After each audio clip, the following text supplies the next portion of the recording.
come take a walk with me.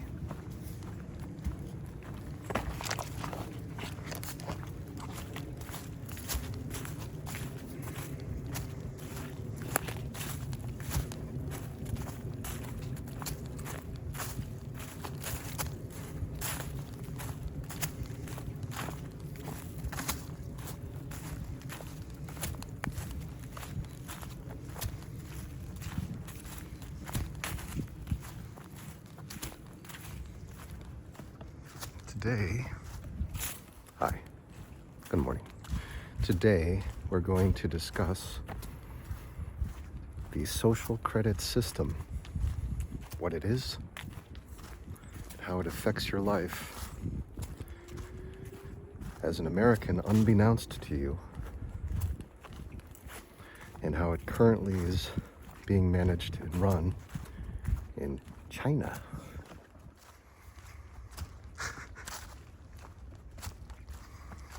Not very relaxing topic, I know, but it's good to know. Social credit. Perhaps some of you, maybe many of you, have not even heard of it. Well, it's a system that is currently being rolled out in China, as I said, where there's constant surveillance, monitoring of your behavior. And essentially, it's a token economy system where if your behavior is good, then you're granted privileges. You earn access to things that give you an ease of life. And if your behavior happens to be undesirable to the collective, to the communistic collective, well then, you are denied access to things such as, but not limited to, relationships with desirable people, access to loans and other sorts of bank privileges.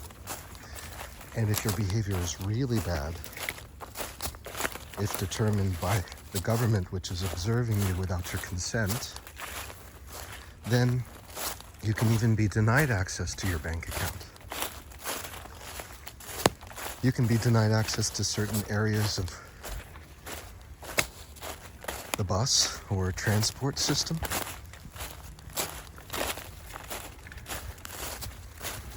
And if the behavior continues in a negative way, you could even be considered a menace to society and be locked up.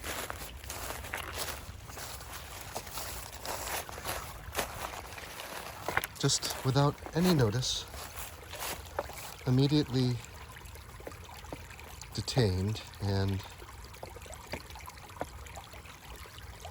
made an example of.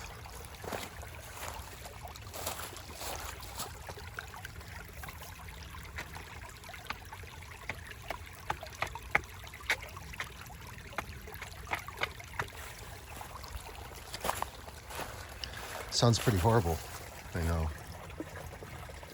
Imagine if you, because you were a dissenting individual when it came to the violation of your human rights, decided to speak up out of turn, and suddenly you found yourself unable to get money for a mortgage to pay your home, or to pay for your home. Perhaps you were in a bind and needed a lien or what have you.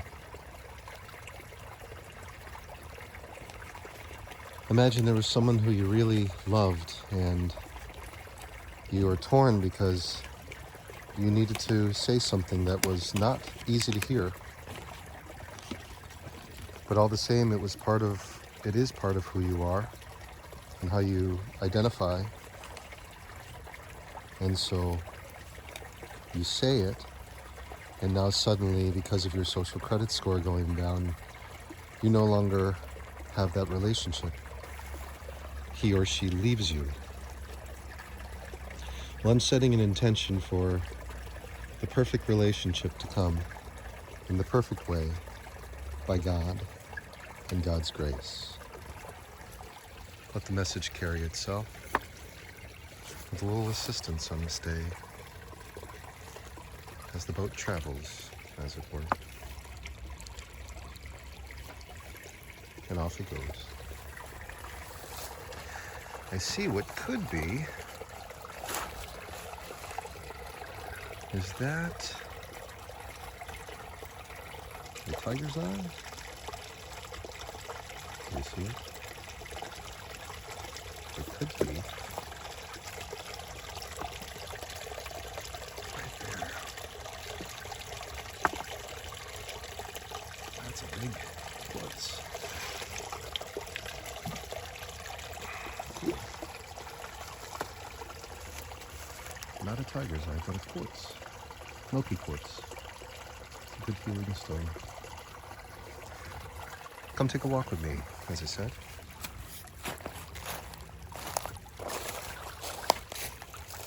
Whilst we discuss social media score. Oh, I'm sorry, but what was it?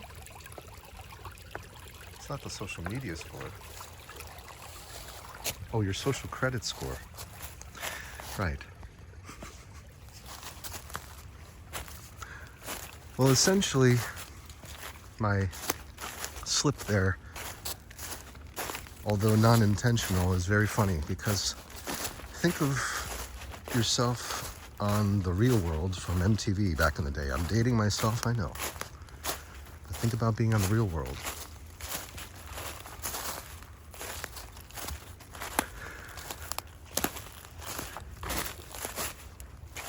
You let go of the idea that you're being filmed while living life because you become so used to it. So used to everything being observed.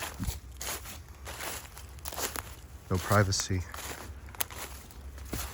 Just a constant spotlight on your life.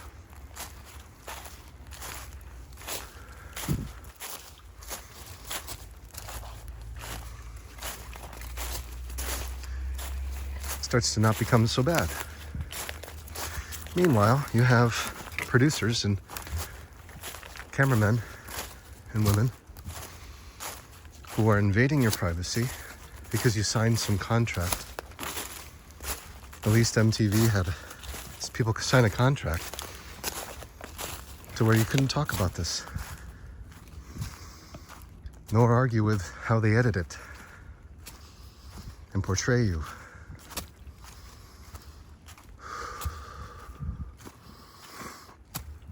Effectively leaving you in a bind. Pretty difficult one, too.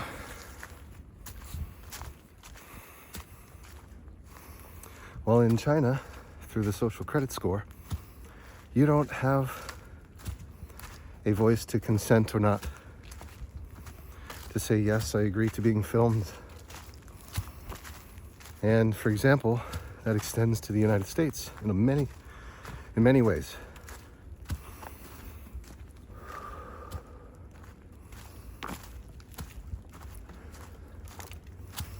For example, in Connecticut,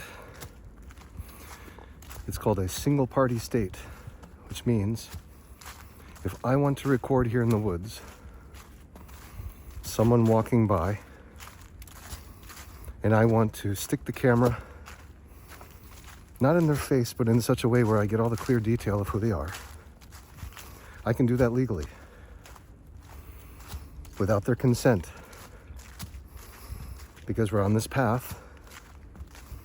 The path is clearly defined, and I am recording, holding up this camera, so that it's clear as day. And if I really wanted to push it, I can say, hi, good morning. I'm recording because this is a first party state. It does not require your permission for me to record while we pass. I can do that. So long as I am not fabricating information about the person to defame them, which can be argued in court.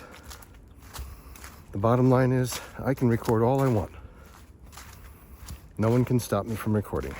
But what I do when I see people on this trail, because I would want to be offered the same respect, is I drop the camera. Or I raise it. Whatever it is, I make sure that they're not caught on camera. That's just out of respect for them, you know? I don't have to do it. And that's the idea. Out of respect for people's privacy, their well-being, and not having a spotlight shown on their life and everything they do, you can see how this social credit system would be incredibly invasive, and is. And how over time it leads to dissent, because people without space, which is the same as people without privacy, start to lose their minds. That's it. You gotta have space. Down to the very atoms in your body have to have space. And without that distance, this construct doesn't work. This life doesn't work. You see, it's a duality and distance and space that I've been talking about these last few days. It creates the illusion. And I said before that when you are close to an object, it moves very fast. As you distance yourself from that, it slows down. Okay, so slow, fast. Just like in a sports car. When you're in a sports car that's low to the ground, it appears like you're going very fast. Get yourself into a big rig, start to move really slowly. It's a whole different ballgame.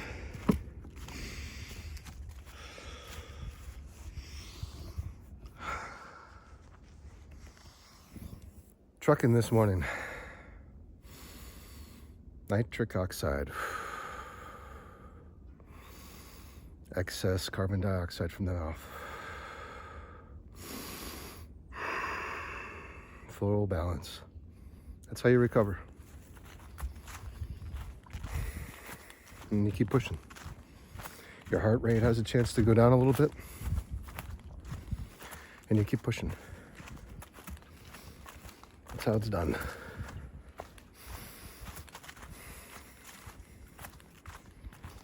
So remember,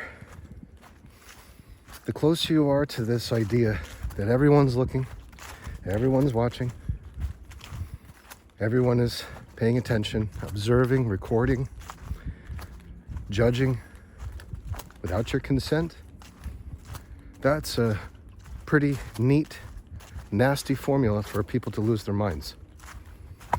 Because you must have space in order to have this as believable. Otherwise, people just give up on it. And the question then becomes the ultimate question: why would this happen? And I speak about the question why a lot. And if I lose you folks in the concept that we're pure spirit, that we always have been and always will be, don't worry. The last thing I want you to do is feel like you need to get this in order for there to be some gains. Just breathe. And understand that we need space to live in this world. And when we receive space, when someone comes to you and says, take some time, or here's an opportunity to have some space, here's a meal, here's a donation, here's some generosity, what do you feel in that space given? Because when you're given food, you're given space.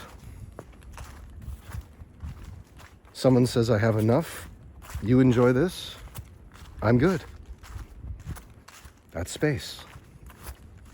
Someone gives you money, says, I have enough, I know where this comes from, I understand the source. That money gives you space, gives you access to your luxuries, so you can express yourself in a free way. There's the word. Space and freedom are synonymous. I'll say it again because it's the key to this discourse today. Space and freedom are synonymous, one and the same. One and the same. And the reason why I'm repeating it, so that you hammer it in, is because the highest form of love that exists in this earth life experience, as a sojourner, as a journeyman or a journeywoman, as an adventurer, as a scaler and a leap taker, the greatest form of love that exists is freedom. And freedom comes from space. Space to think without feeling like you're being observed by some authoritative figure. And so let's draw some science into this now, into the social credit system. Let's bring some science in, shall we? Why not? Who doesn't love science? We learned that during the pandemic, didn't we? So, there's a concept. Yes, it's a system, a concept in psychology called social facilitation. Perhaps you haven't heard of it. I studied it in college at University of Delaware. Yes, there was this great course that I took with Dr. James Jones. It was the last psychology course I took. It was a 400 level, and it was a great course. It was the psychology of temporal behavior, or temporal psych. And so it was observing and analyzing, researching how people perceived time. So the perception of duration, how long they believed something was going on for during different tasks. And what we found out was a number of things.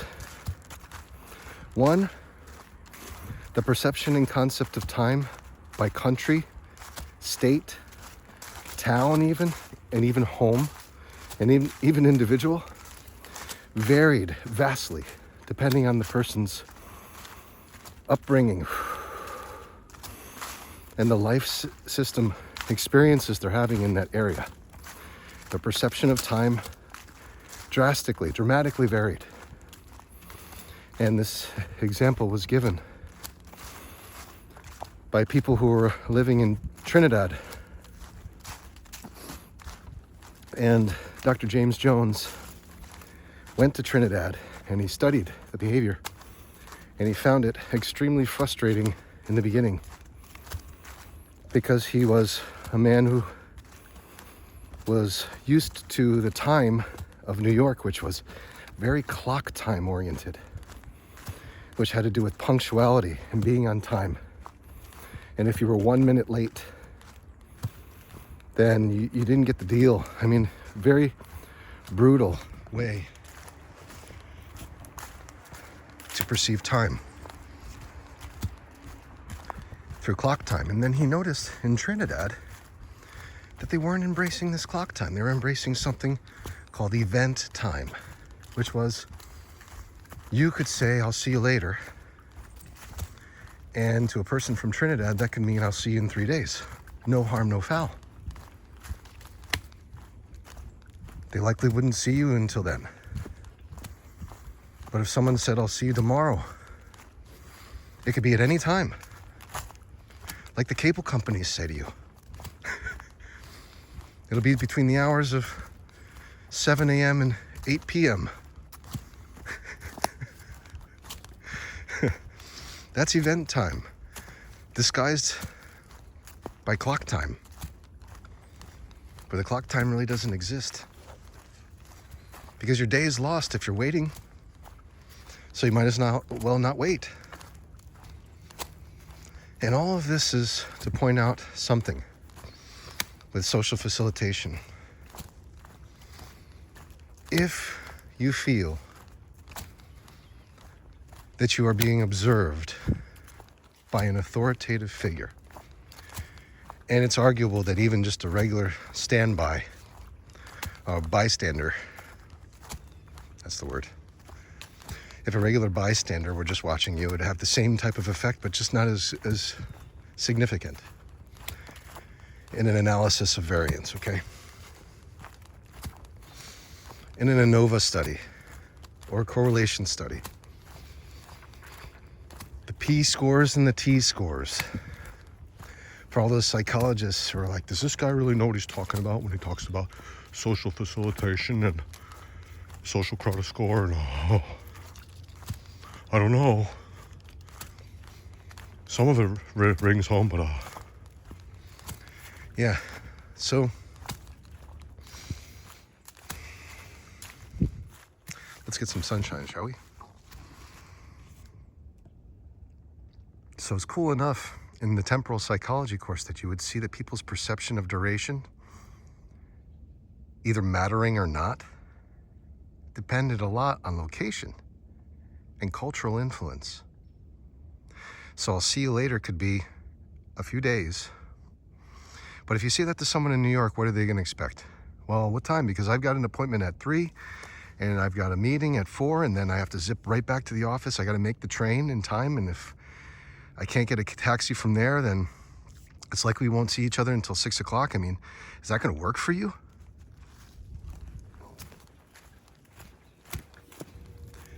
I'll tell you what, it doesn't work for your heart. It doesn't work for your health. Because all you're doing is thinking about time. And we've walked down this path before, haven't we? We've spoken about what time does. Time is directly correlated with suffering. Time is the progenitor of suffering, the creator of suffering. And all of it is illusion. Because the person in Trinidad who says, I'll see you later, is not at all thinking about the time, not at all worried about whether or not you will make it. And if it's something that's really important, they'll do it themselves. And if they can't do it themselves, they'll go to a service provider who will do the service, but they're not going to count on you because they want you to have the same exact freedom of space as they do. You get it? That's why when you see people hanging out on the beaches in the Caribbean, they meet and they don't say a word to each other for about 2 hours. Not a word. Just looking around at God's manifold expression. And there's a term for that. It's called Lyman. Just Lyman. Not a word spoken. And that is pure bliss. For the present moment living human. Pure bliss. Just Lyman. Listening to nature. Not saying anything at all.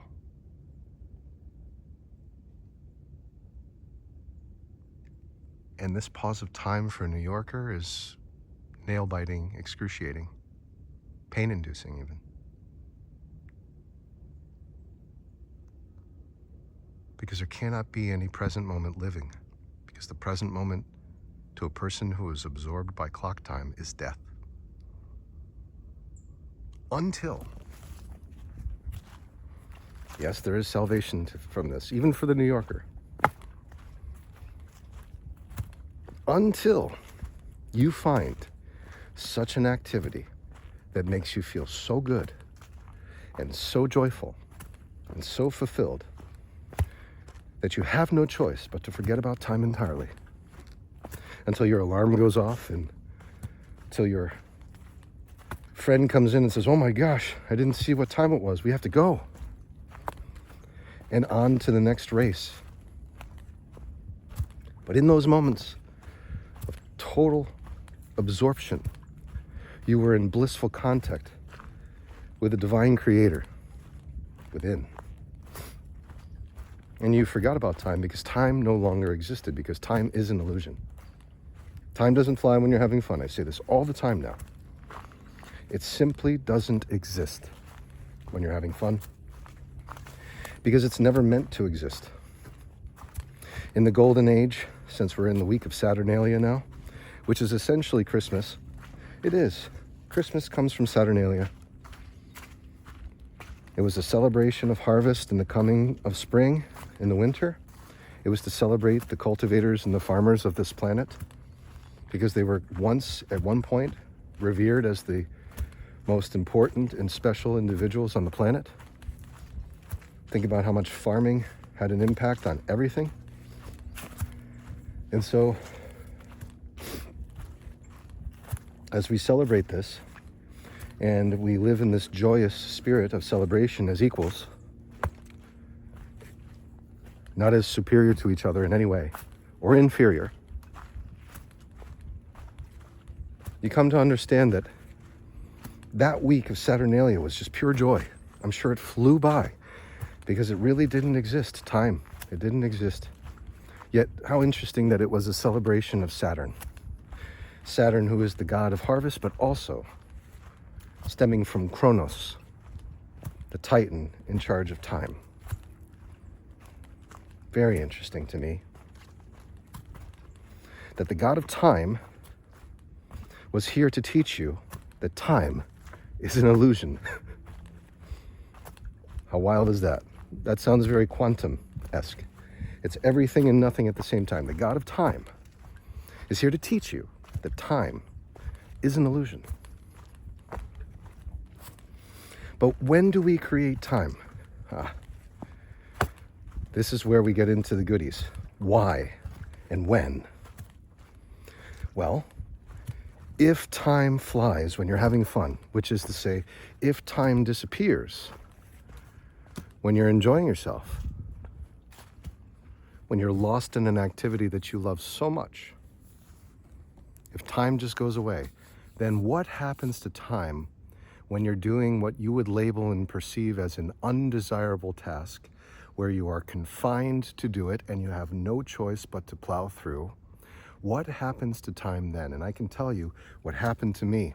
This was many, many years ago. I had went to a sports store when I was in high school, because for a number of years I was skating on frozen ponds playing hockey in a small suburban town in Connecticut, in New England.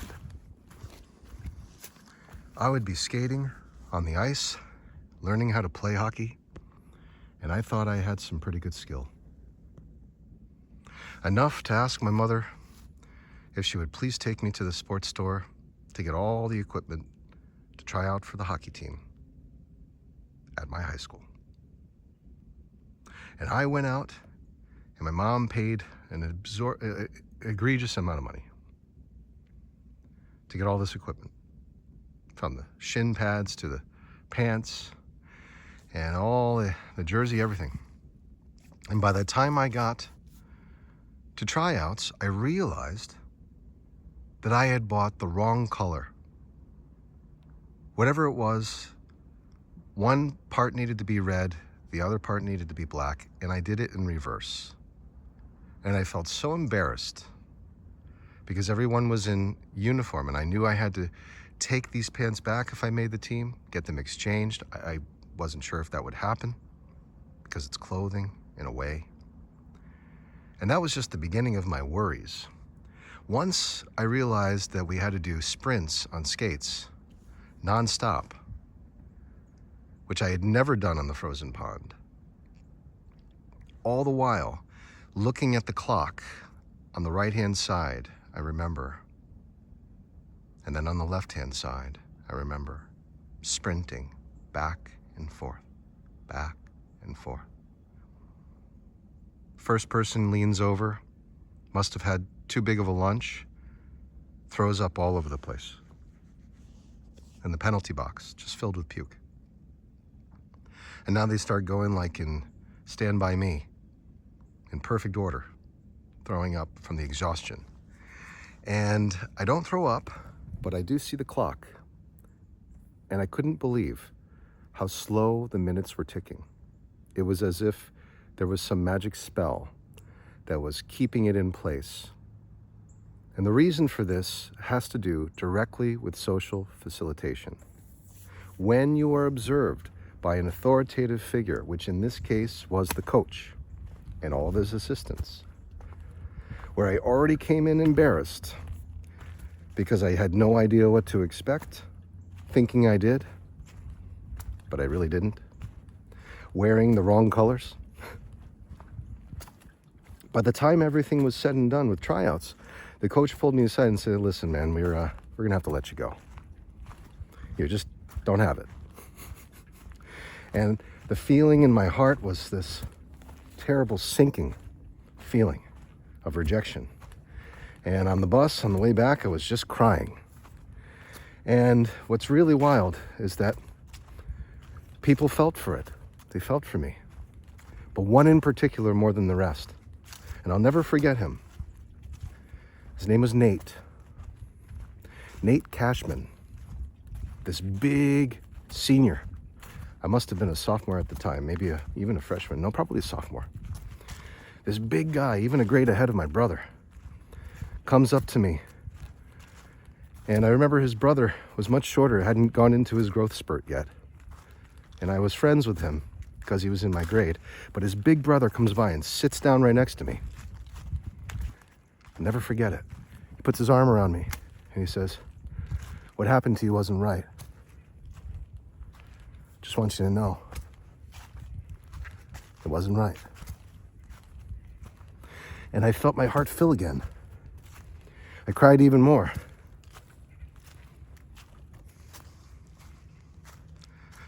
It was like I had a father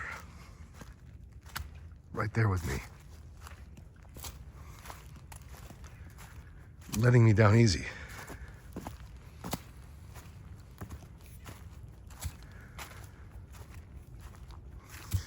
And it was in that moment that I totally forgot about time. Time disappeared because I felt loved. But when you don't feel love, and when you feel like you're not aware of what you're doing,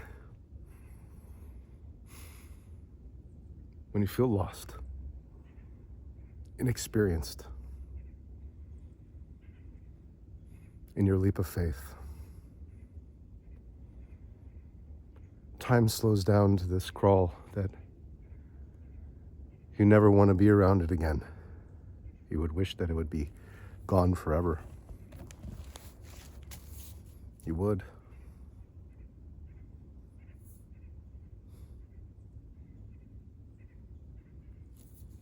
I'll never forget. That was the clear example I needed.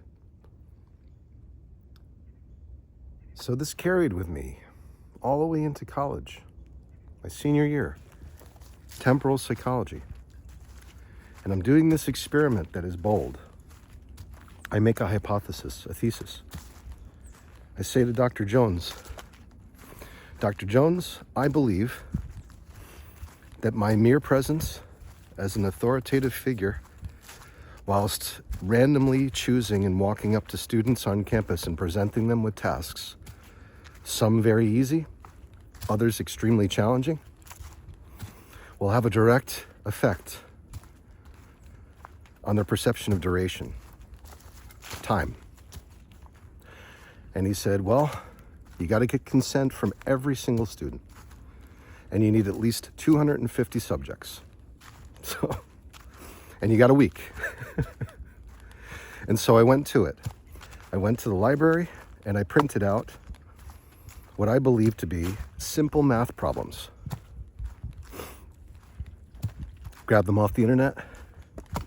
And then I grabbed complex math problems. Printed them.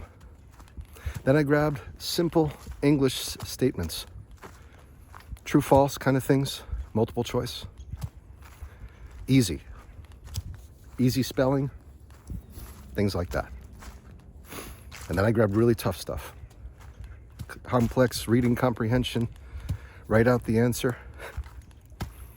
So as you can see, what I had was very easy tasks in math and writing and reading comprehension and spelling, and very complex tasks And I had them all printed out, and then I got all the consent forms, and I just started walking up to people. I would snipe them, you know? Not literally, but I would get them in the library when they just sat down with their meal, like during times when it would be abrupt, in cafeterias. And of course, I wasn't speaking to anyone in the cafeteria that I would be doing this. This was in 2001, and I had a lot of balls to do it, but I did it. And I got the consent form signed by 250 students before presenting them with my different variables that I mentioned to you in difficulty. And what they didn't know at times was that I had a subject group where they knew I was timing them with an easy task and timing them with a difficult task. And then there was a group that didn't know I was timing them. Easy task, difficult task. And so what I collected amongst all of these subjects was such significant data. The data were speaking to me in droves about truth with perception. And if I had gone further with said data and actually wrote case notes about everyone's nonverbal behavior, their bodily response, the reactions, it would have enriched the study even further. But Dr. Jones gave me an A. That's all I want you to say. No, I want you to know. That's all I got to say. Dr. Jones gave me an A. And he didn't give an A easily. I knew that. But what I noticed was when I gave the math experts who had just come from their math class the simple math, they were just going like this. Yeah, I'm ready. Because I would time them. And they'd just be cranking through. Okay, I'm done. Hand it to me. Give them the difficult tasks. Okay, I'm ready. Even faster. They had the calculations in their mind on how to do them quickly. It was unbelievable what I saw. At University of Delaware, these guys who are, I'm sure, working for DuPont now, or, you know, maybe for the government. These guys were cranking through, and gals, cranking through this mathematics. And I know it's a bias. You catch them out of their math class, but it's not so much a bias when you're trying to find someone who is familiar with the subject matter, can handle it with ease, and do it very quickly. There's a purpose in that, because it's desirable. It's not just that they can do it quickly and easily. They have the authoritative figure before them, watching while they do something that otherwise would be considered a difficult task by most, with ease. And I could see the smiles on their faces. You can only imagine how joyous they were to know that they had done this faster than the rest, because you know what they asked me? How fast did the rest do it? I'm like, wow, well, take a look. And they would see how much faster they did it than the English teachers to be, the psychology majors. Because I went to them next. And what I found was trembling, men and women alike, when presented with these difficult tasks. And that's when I started to feel a moral obligation to quit. But I didn't. Just like Nate Cashman put his arm around me, I probably should have put my arm around these men and women, because they were seriously distraught. And they were even more freaking out when they knew I had them timed, and when they didn't know what they should have done, how fast they should have done it, and whether or not they were smart or dumb, because they were unfamiliar with the task. Not that the task really mattered for their career, or does, you see? And then there's the group of English students, writers. I give them the spelling, and they're breezing through. And you can imagine reading comprehension and spelling For the mathematicians, actually pretty good. For the engineers, they seem to be well-rounded. In 2001 at Delaware, so.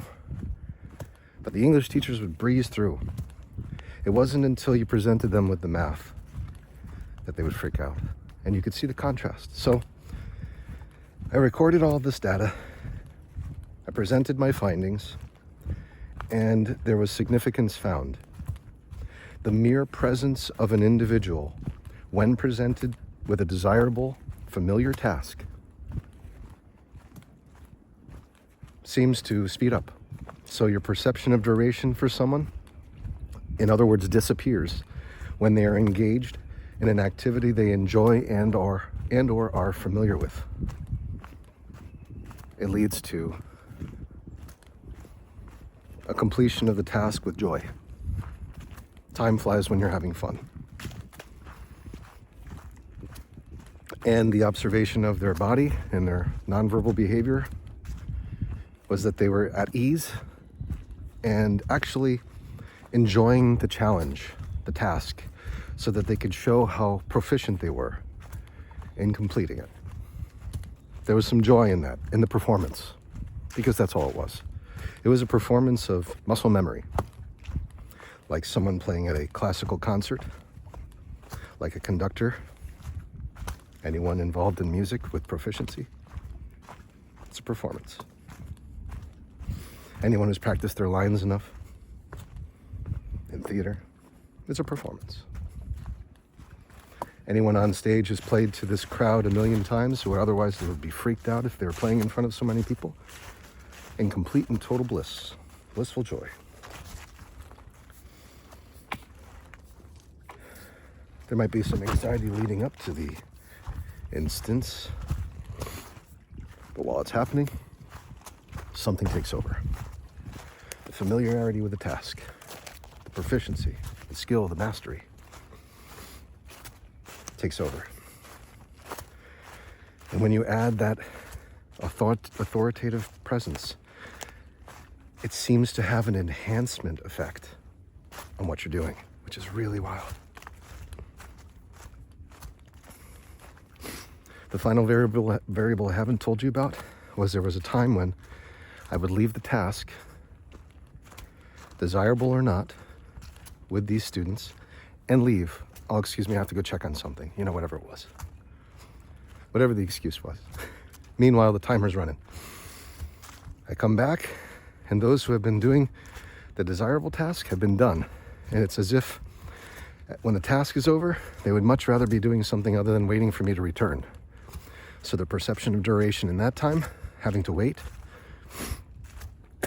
much like the person from New York going to Trinidad. In that case, it was Dr. Jones. How wild. Task is over. Now I'm back to waiting. I don't want to wait. I want more tasks. I want to do more creative things. I want recognition. I want mere presence of someone else. If I am to be doing this during my very valuable time studying at the library or what have you. How wild is that?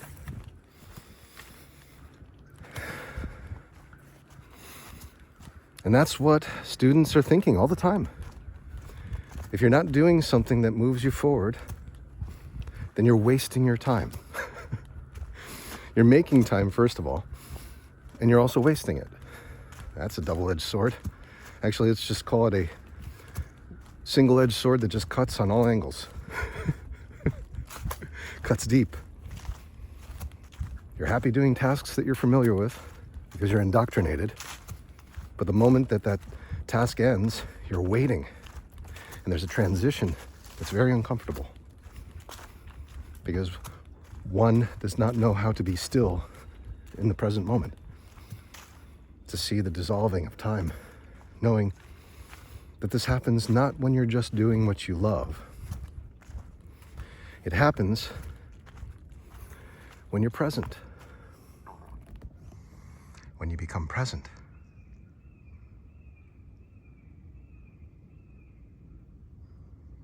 That was a red-tailed hawk. 6 calls. when you're present. You can hear the stream in the distance when you're present.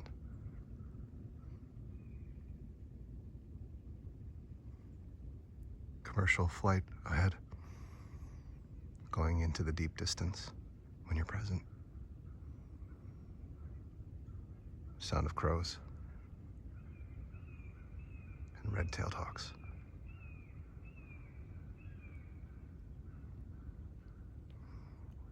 Or maybe even seagulls, who knows? Maybe it's a blue jay trolling us all. You never know until you're present. Where did time go in that moment? Because everyone can just sit and observe, right? If you're given a task.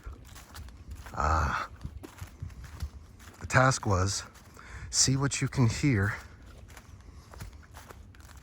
more than everybody else. So it became a competition and it became a task. So everyone tunes in. Hear that stream now? It's a task. You've been assigned one. So now we're getting somewhere. And you got the mere presence of those who are looking in the comments. You got the mere presence of me asking you things. Not to say I'm in a position of authority, but I am the one recording. I am the one with the channel. You hear that stream now?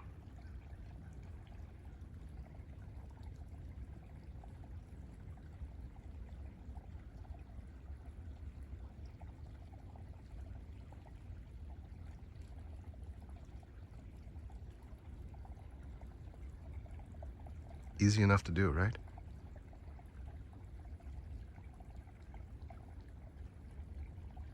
Not too taxing, not too challenging.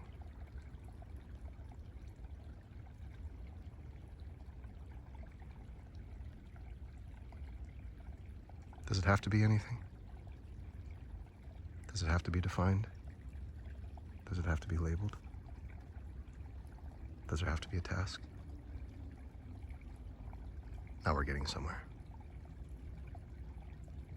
Now we're Lyman.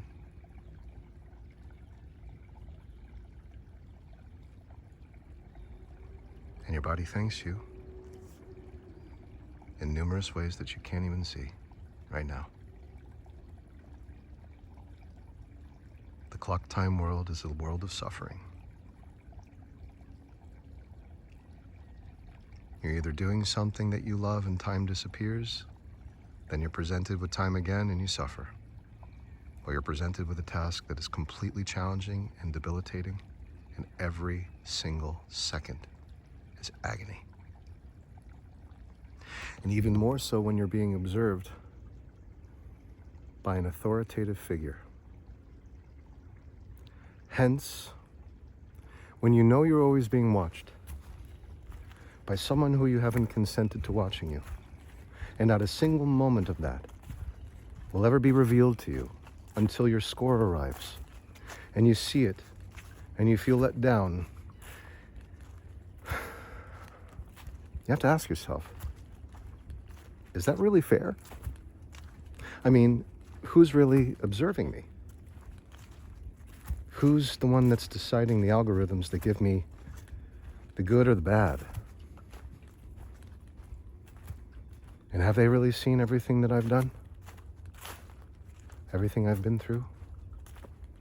Have they felt everything that I've felt?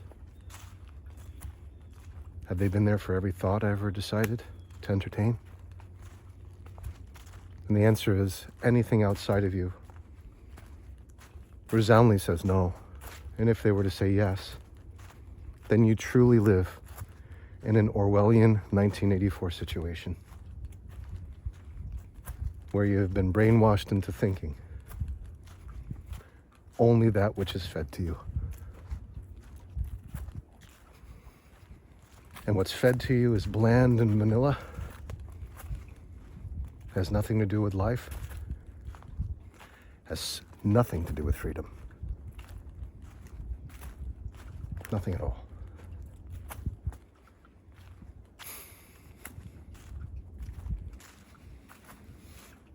So be familiar with the present moment.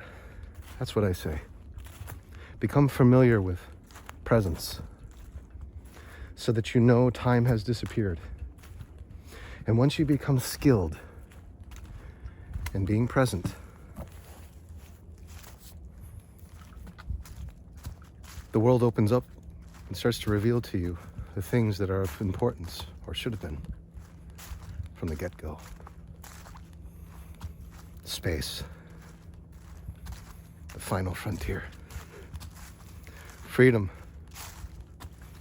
These are the bold adventurers seeking the fruit of life. Those who offer freedom to you are aligned with God. Those who present to you the impossible task of being perfect at all times are your enemy. That enemy is self-created. Time crawls in such places. Make the mere presence of the most authoritative figure be yourself,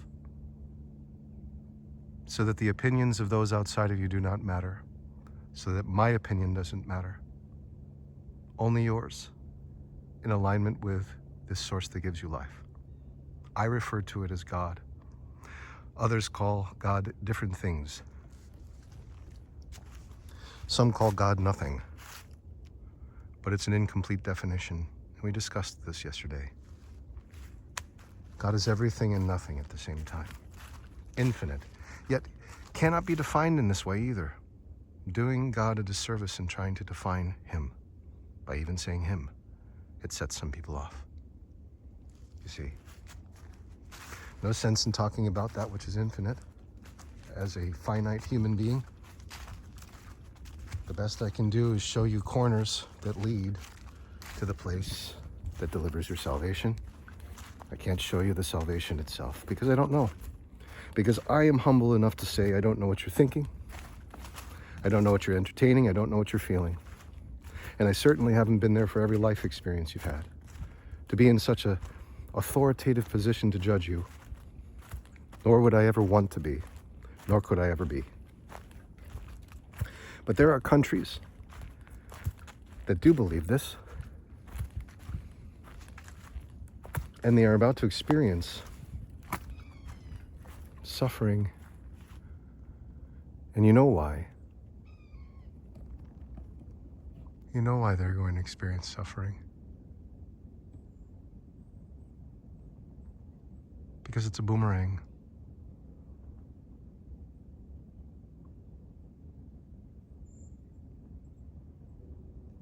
What happens when you're constantly observed is you don't want to create. You refuse to create even, while you refuse to comply. You refuse to write, you refuse to speak, and then you refuse to go to work. Then you refuse to reach out to people because you don't know if that social credit score is going to allow you access to the man or woman of your dreams. That's the same as how much money do you make? What's your credit score? Where did you go to school? What did you study?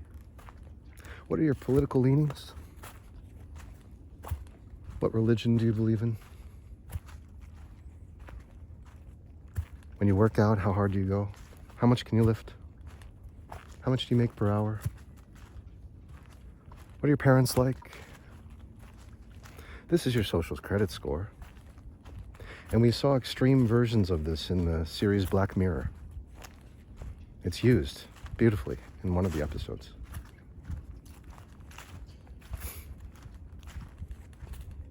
You fall into that world. Time becomes your god.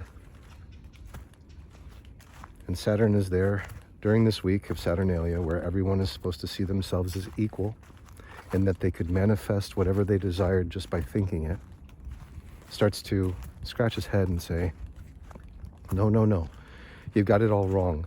Yes, I am the god of time, but it's so that you understand time is an illusion,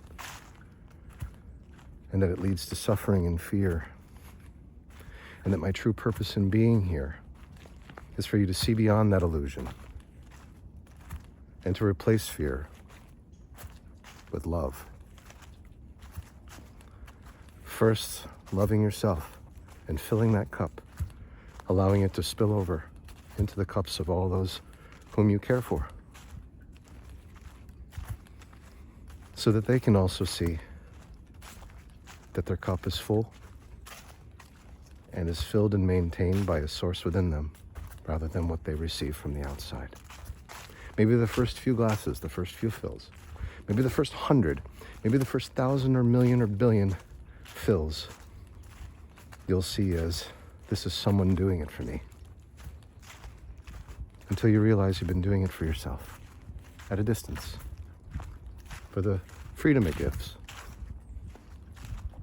that you were loving yourself all along without seeing it. Because these expectations coming from people, what do you do for work? How much money do you make? Where do you come from? What language do you speak?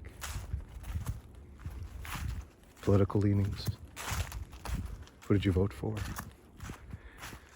Are you vaccinated?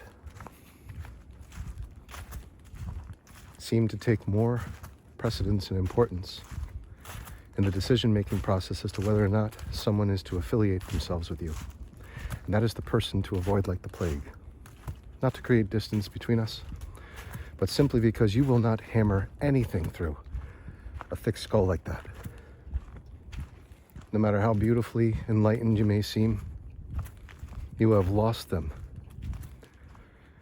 The moment that you say, I'm a vagabond who hasn't had a paycheck for the last 5.5 years, surviving off of the gifts of friends and family, predominantly my parents, who are elderly, doing their best to care for themselves, denied by the Social Security Administration benefits for disability, without any need to explain why. I walk in the woods twice a day, for a few hours a day. I write music at a rate of a commercial song per minute. I write novels at a rate of 3,500 words per hour. And those skills don't seem to matter much to the world today, until I believe otherwise. And until I believe that this is a billionaire's walk, I will continue to walk as a vagabond. And if I continue to believe the words of others that I am lost, sick, and beyond all range of hope for recovery of the essence who I once was, then I will continue to be a vagabond walking on this trail like a broken down, cut sports player from the hockey team at my high school. You see? You see.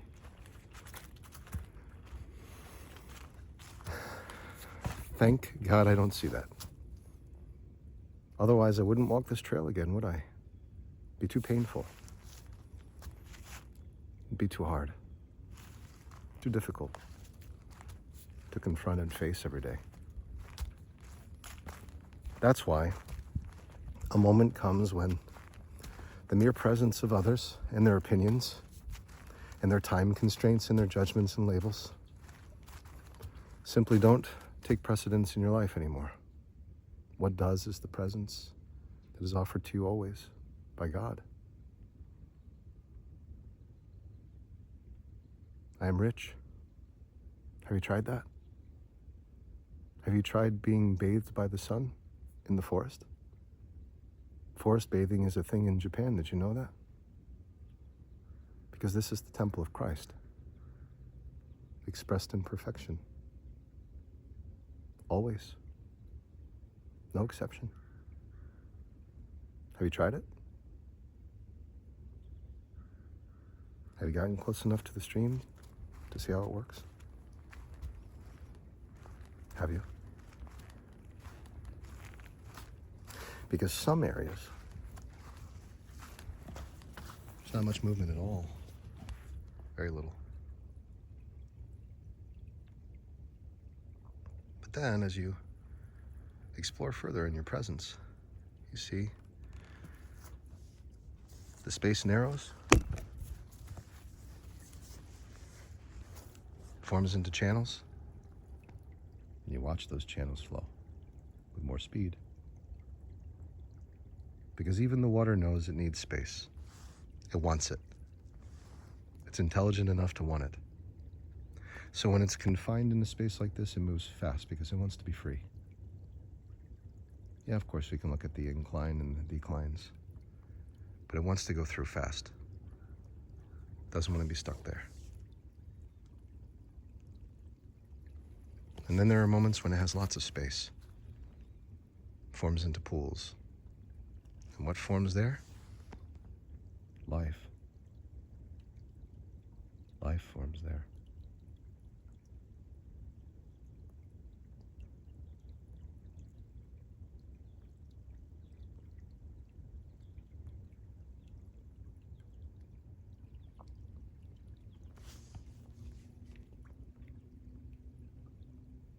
But if life stays there enough time, and there's no movement, then disease starts to form. Mosquitoes start to come around, lay their eggs because they need still water. So you spend your time on vacation in the nice calm pools, and then you go back into the grind and you get scrunched by time, which is an illusion. You want through it, you go through it, and you know with faith that eventually you will reach another calm area, another pond, perhaps a big, beautiful lake, like in Tahoe. You never know until you go.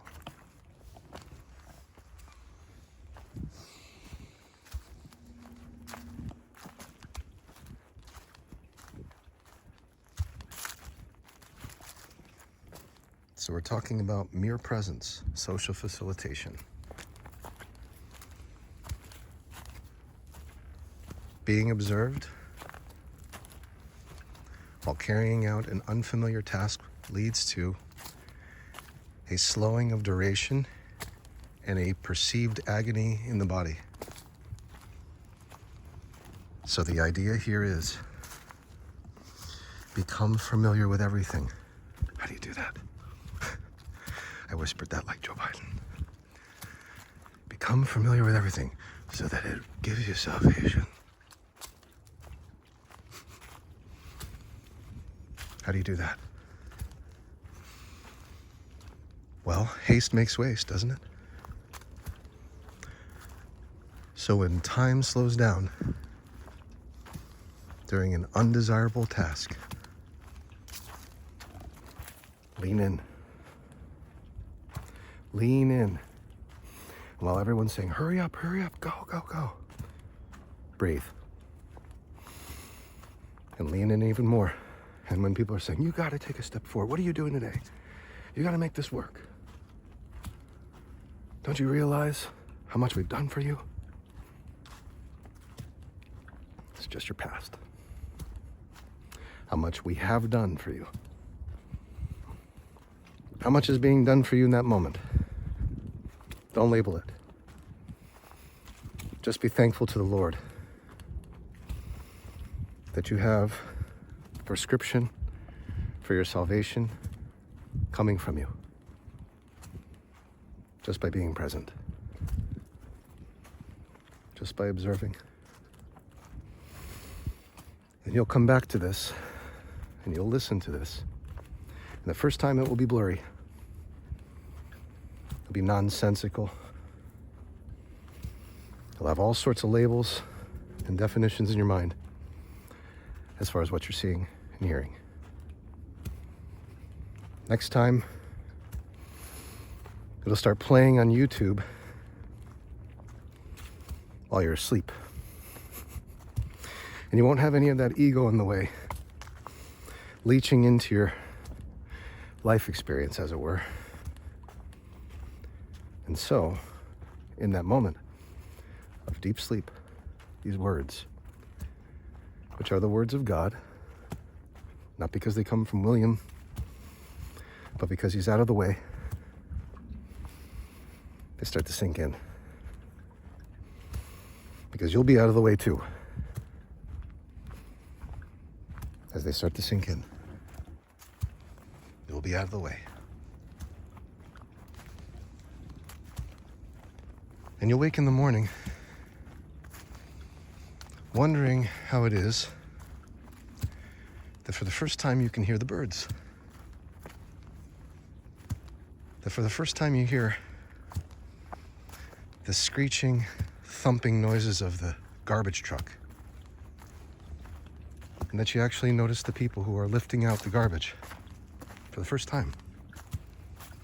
You see them. You start thinking to yourself, perhaps since this is Saturnalia, wait a minute, what's Saturnalia? Perhaps since this is Saturnalia, I should give these garbage workers, these garbage collectors, a gift, since Saturnalia was all about giving gifts. Young and old, didn't matter what your profession was. Didn't even matter if you were a slave. You were all equal. Joyous, celebrating, giving gifts, playing jokes, trolling, laughing. And if anyone got offended,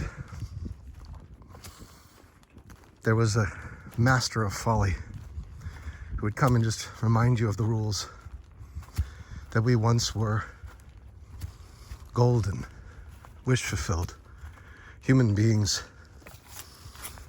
before all this seriousness happened, before all this judgment and label and hierarchy oozed its way in. Who knows when it happened, but it did. You will be reminded by the King of Folly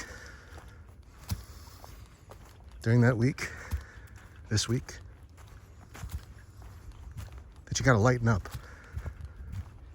Literally make yourself light by casting the burdens that you're holding on to in judgment and label of yourself and others about their past transgressions and what you believe shall be their future. Unless you let that go, you will not be invited to enjoy the festivities in Rome. So rejoice and have a drink. Enjoy a pipe. Be at peace. That's the calumet, the peace pipe. So be at peace. Instead of this becoming red dawn, be at peace. For the only one observing you is you. Don't you see? That's the reveal. You are observing yourself being judged. You are observing yourself being scored. You are observing yourself belittling and making fun of you. You are observing yourself being praised. You are observing yourself being enriched. But you are observing more than living and performing. I guarantee you. You are an observer. You are a watcher of your life. That's what you're doing right now. You're observing.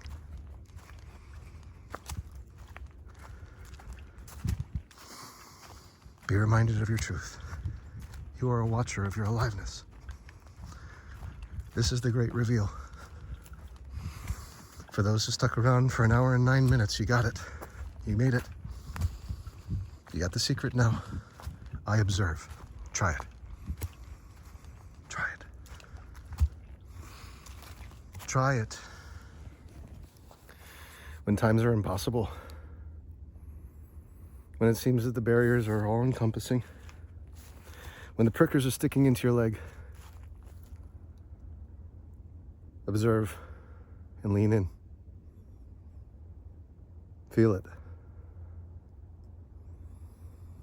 And be released of it.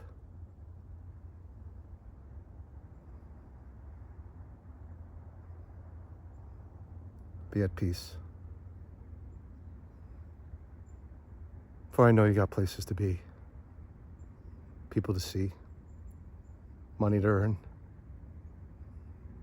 accomplishments to achieve, books to write, movies to make, games to code, tracks to run around, marathons to complete, milestones to meet, meals to prepare and cook, houses to clean, yards to tidy up and maintain, garbage to collect. Buildings to construct, mountains to climb, pools to swim,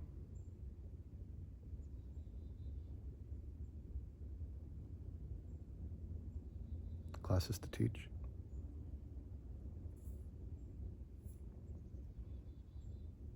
Deals to make, countries to run,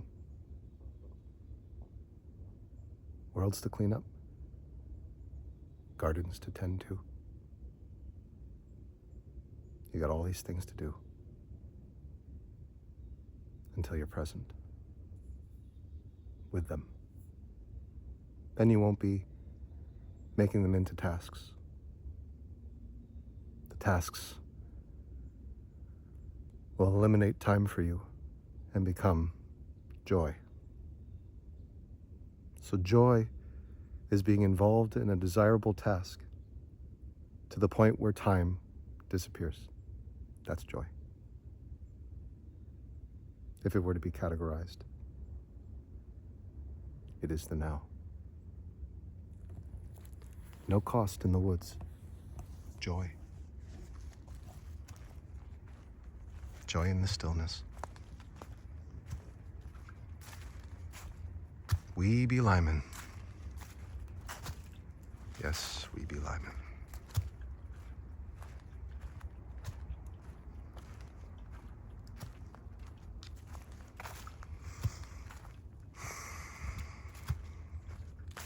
So I handed in that paper and I got that A.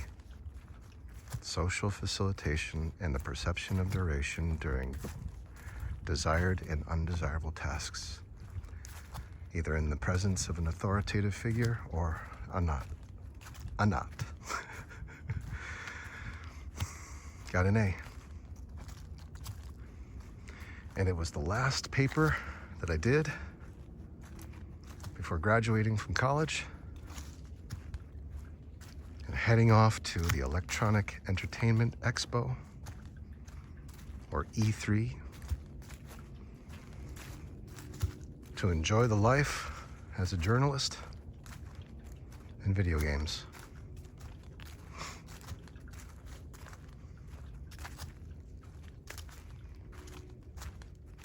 And it was fun. Boy, was it a ride.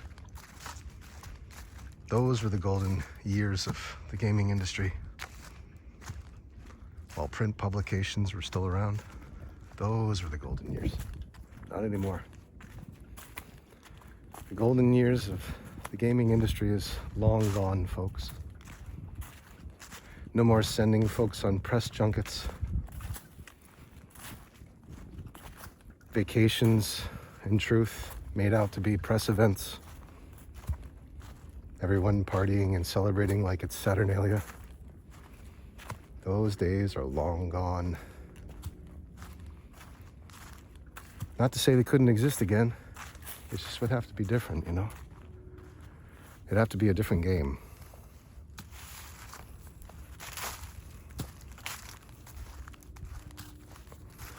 What the game has to be now is you think it into reality.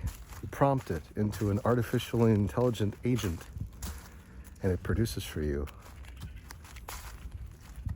the ultimate video game for the day that you can be lost in time with, without any burdens of time to remind you, because you'll have the freedom, you'll have the space, you have it now.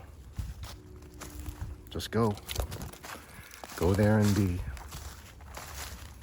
You have it now. Rest, relax, and receive. For you have it now.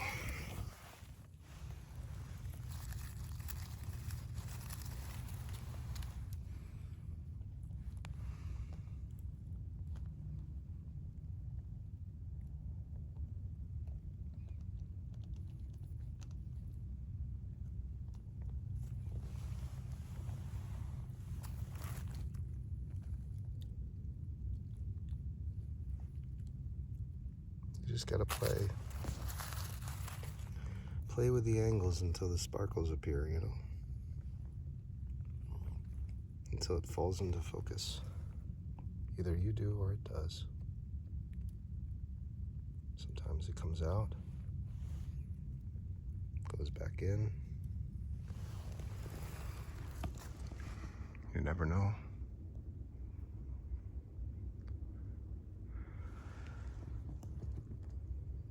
So just leave it.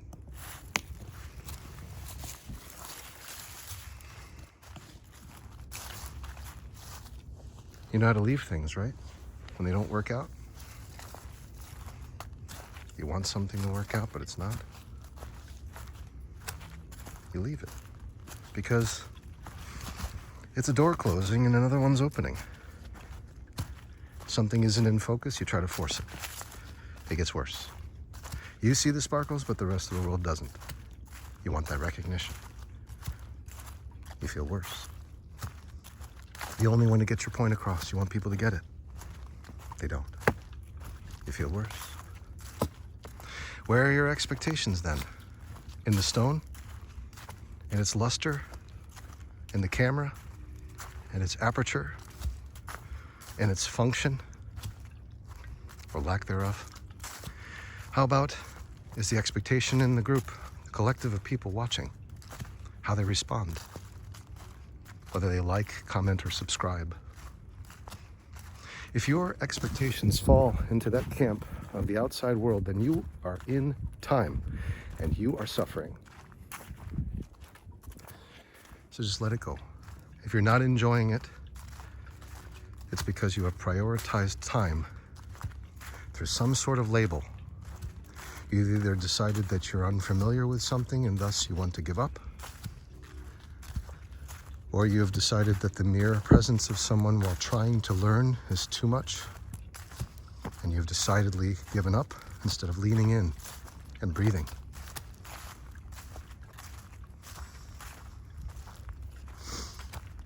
And the last part of this is do not get hung up on the things that you've done. From this day,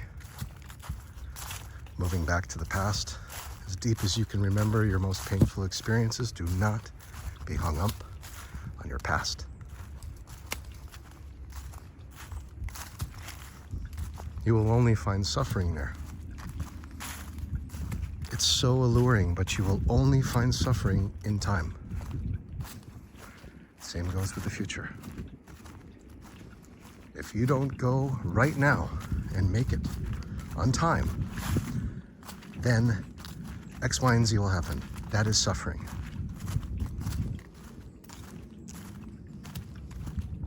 What if I don't do this, or I do this? What if this happens and then this happens? Suffering. That's the answer. Always. Suffering disguised by some plan that you have to figure out. Some goal that you have to attain. Some achievement or accomplishment that has yet to come about. But time is before it all, orchestrating it into existence because you gave it the power. Time cannot exist without you as a human being, as man, constructing it with your imagination. And once you do, it must carry out its course until you decide it is no longer important to you. When you decide that time is no longer important to you, the past or the future, in comparison to the present, it will resist you. And it will challenge you. And it will throw curveballs at you. And it will dig into your deepest, most secret pains and bring them forth to where the people who are bringing them forward have no idea, but they're doing it. And you will face them and confront them until you no longer wish to. And the more you give attention to those things as they happen by playing along and playing a role and performing it, the more it will continue and perpetuate, and the more your aliveness will be dedicated to suffering. Do you see? It's simple enough now. When you entertain time, you are entertaining the perpetuation of your own suffering. This is man-made, not God, for God gives you the present moment. God is the present moment. God is nothing more than your presence in the now. Focused or not, this is your truth. You're either present or you're using the presence of God to construct time to suffer. And the only time that you should be constructing time is for when you need to label things for functionality in your life. So that means if you have a pain remembrance from your past and you're returning to it over and over again, and you're reminding other people of it over and over again, and you're pointing at it over and over again as if it was caused to you rather than by you, caused towards you, i.e. you're a victim, the more you will be building this narrative for you to use God's power, his infinite power, to create time to suffer. And that will embed itself in your body. In your physical body, it will embed itself. And you will have to undo it to be healthy again. So take it easy on yourself. Be present. Breathe. Haste makes waste. People tell you to rush. Don't. Lean in and breathe. Watch what happens. Peace arrives. To remind you that that whole thing that you just went through was self-appointed and created by you. How beautiful is that? What beautiful a reminder is that? So every thought you entertain is a wish. We're there. So while you're wishing, wish well for yourself and others. And forget about time for a while. Just lime. Go to the Caribbean and lime. Just be there. Let the waves crash in, or let the lagoon be calm. See your reflection in it. And just be. Offer yourself that peace, rather than the revisiting of something painful, or its reiteration in a new way. Give yourself relief. And until next time, God bless you. And God bless the United States of America. God bless this country. And may we all see ourselves not only as equals during this week of Saturnalia, but now and forever. That's my prayer. Amen.